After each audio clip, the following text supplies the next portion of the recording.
Good afternoon again. Welcome to another episode of Spilling Tea. I'm your host, Tiffany Daniels. We are going back to the horrible world known as the JRC, but first, the disclaimers and triggers. If you're unfamiliar with the Stop the Shocks campaign or the campaign against the troubled teen industry, you're going to see the pertinent links right there in the description box. We have Autistic Koya's massive archive where we literally get 99.9% in regards to our receipts on the subject of the JRC. The article written by Neuroclastic, where they interviewed over 800 ABA professionals in regards to JRC's so called behavior modification program. That article earned them the honor of being threatened with a defamation lawsuit from the JRC themselves. So, folks, there's something they don't want you to know. Please read the article and share it.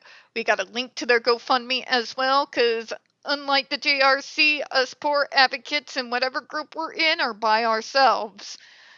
Do not have access to unlimited refunds. I'm sorry. Oh my goodness. I'm getting tired, folks. I'm stumbling over my words. You see how that works, JRC? This is not even my mask falling off. I'm just this exhausted and disgusted with the JRC. What else is new, right? But yeah, we do not have unlimited resources, unlimited funds. So please donate if you can, share if you can't. I know Neuroclastic would appreciate it. Trigger warnings go thusly. When we talk about places like the Judge Rotenberg Educational Center or Agape Boarding School for Boys, you're going to hear vivid descriptions of, get clips of surveillance footage of people with mental health issues and disabled people being tortured and abused. If you do got young children present, please use your headphones. Also, this channel is marked not for kids for a reason. We do use profanity. We speak on dark subjects. If your child's 16 and younger and watching this, parental supervision definitely advised, all right? Okay, so we are moving on to the next sentence. The ESD treatment had an immediate and dramatic impact on RM's SIB and AB, allowing him to progress academically and socially. I swear to God that JRC never hears a single word any of us say when we're combating their insanity. Because they never answer directly any challenges that is brought up to this madness. They just keep repeating themselves and giving the same comments and using the same tactics over and over and over again. Quite frankly, they very much do fit the definition of insanity extremely well. If you're a parent that is considering this place, for the love of God, think on that. If it hasn't worked this long and people are still fighting them, but they're still using the same methods, if you can literally look at their efforts and can see clearly that they literally do fit the definition of insanity, I just think you should think twice before sending kids to such a hellhole. Just my opinion. Just my opinion. You know? So let's start with the multiple problems with this, which means we're going to repeat ourselves. But there was a dramatic impact on the behaviors. When someone inflicts violence on me, there's usually a dramatic impact. Whatever I am engaging in at the time stops bluntly. It's called shock.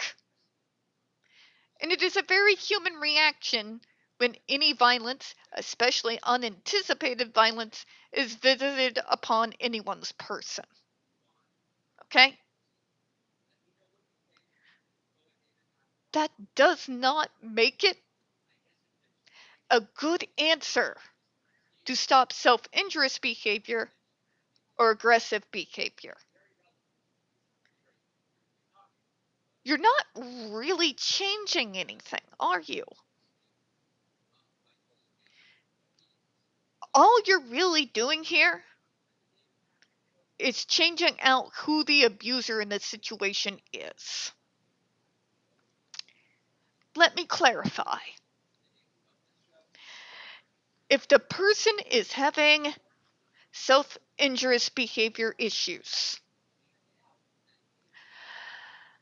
and you consequent them for those issues by then inflicting pain upon them yourselves, you're simply switching self-abuse with somebody else abusing you instead. So, in such a situation, is anything in all actuality changing there? No.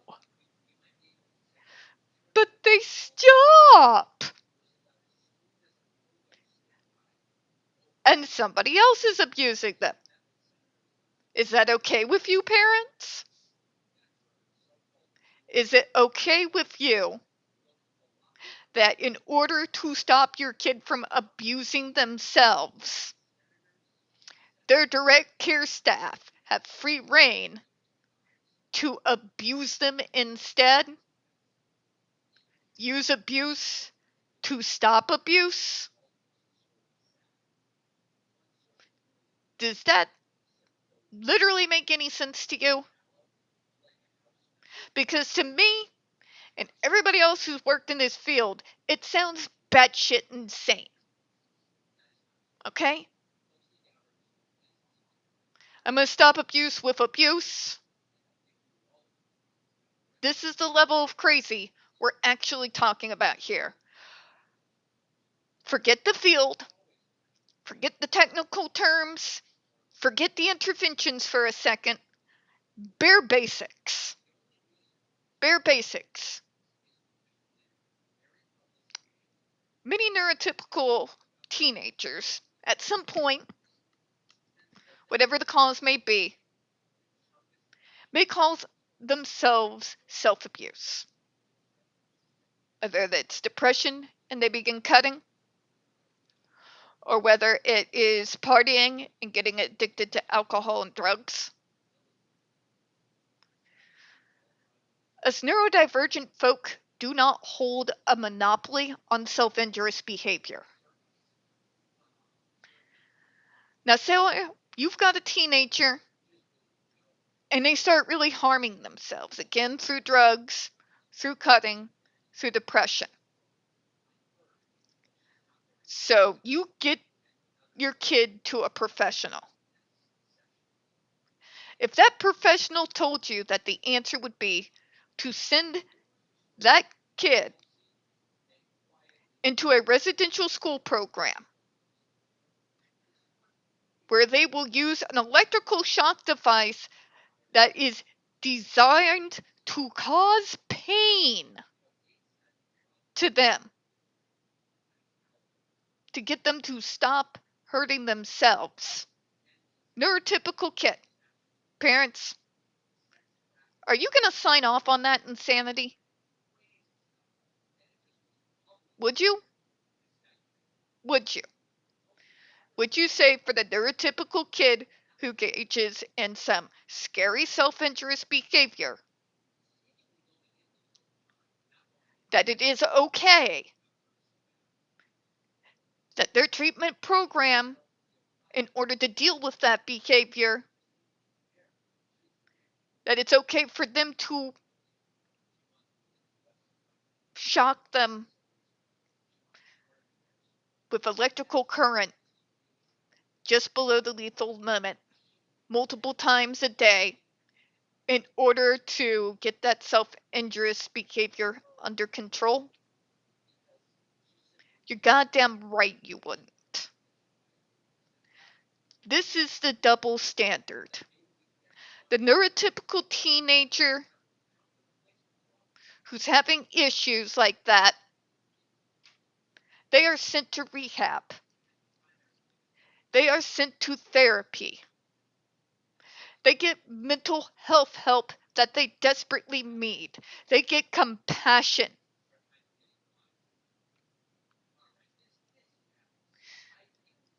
disabled kid gets none of those safeguards in the state of Massachusetts.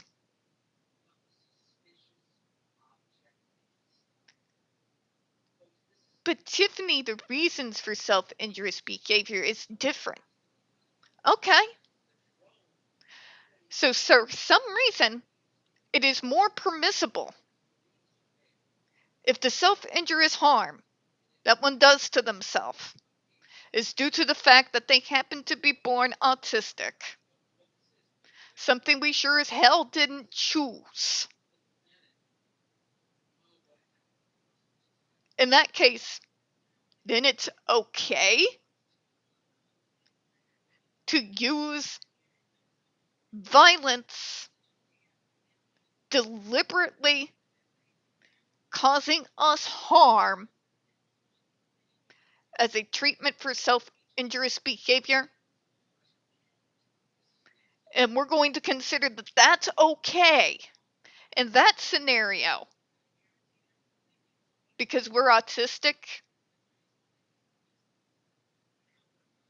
It makes you question just how society really views us, doesn't it?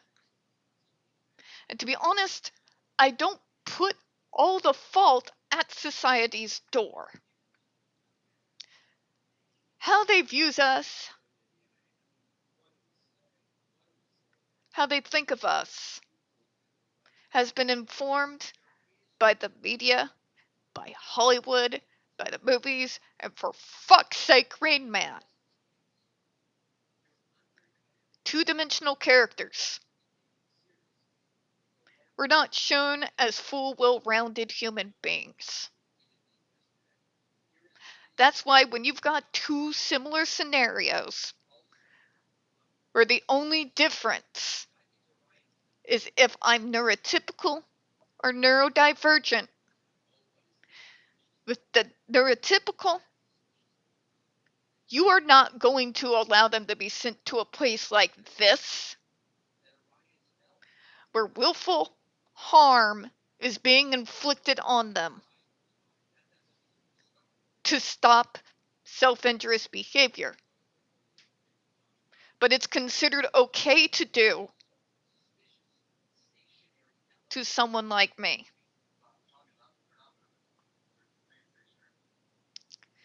It's the images that are projected out. I'm well aware that the world is tired being told representation matters, but in this case, folks, it really is life and fucking death here. The wrong interpretation has lifelong consequences. It's not about being woke. It's not about PC nonsense. It has real goddamn consequences in real life.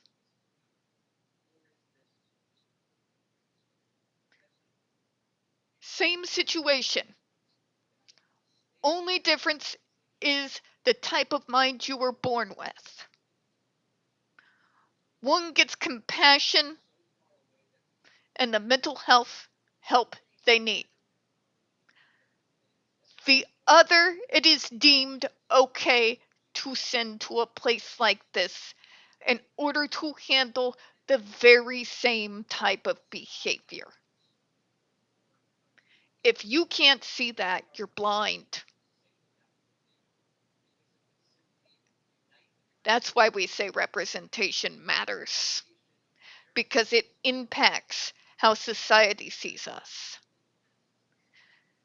The society are the ones who go to med school, who get their psychology, neurology, psychiatry, all of these credentials, and they run the treatment programs. Okay?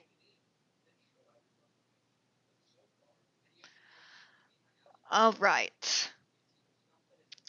So, bringing that to your attention, understanding the fact that visiting unwarranted violence on a human being is going to cause a dramatic stop to whatever it is they're engaging in at the time is a no-brainer. Once again, we're not signing my brother Mike to live here rent-free so that his job is, when it looks like I'm getting ready to have a meltdown, to punch me solidly in the face, because we know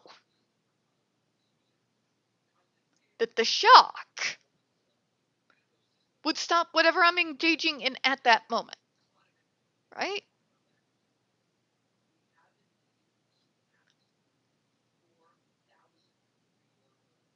Guess what? That's not in my treatment plan, folks. Thank God. Because of all the multitude of faults in regards to my state, and how scarier and scarier it's getting by the day. They understand out here that you can't solve the issue of self-abuse by switching it out with direct care staff abuse against you, regardless of what your neurotype is. We are in a GOP hellscape. Our state senators have defended publicly, like, people nationally are well aware of this particular senator who defended 12-year-old child brides on the Senate floor just last year.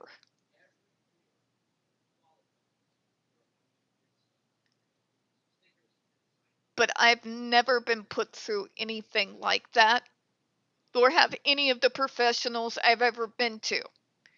Even some of the most incompetent ones I've come across have never tried anything that monstrous with me. Just because violence will stop a behavior does not mean violence has any place in medicine.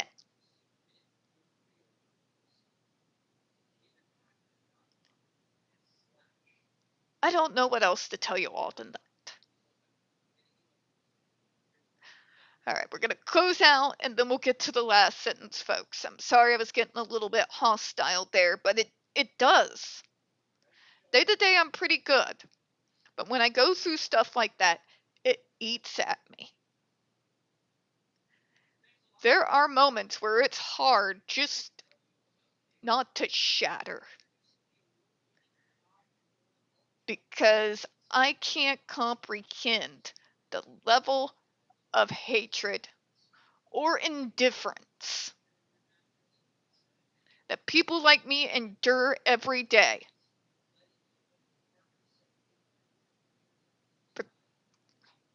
I don't understand it. I probably never will. But I never let it break me.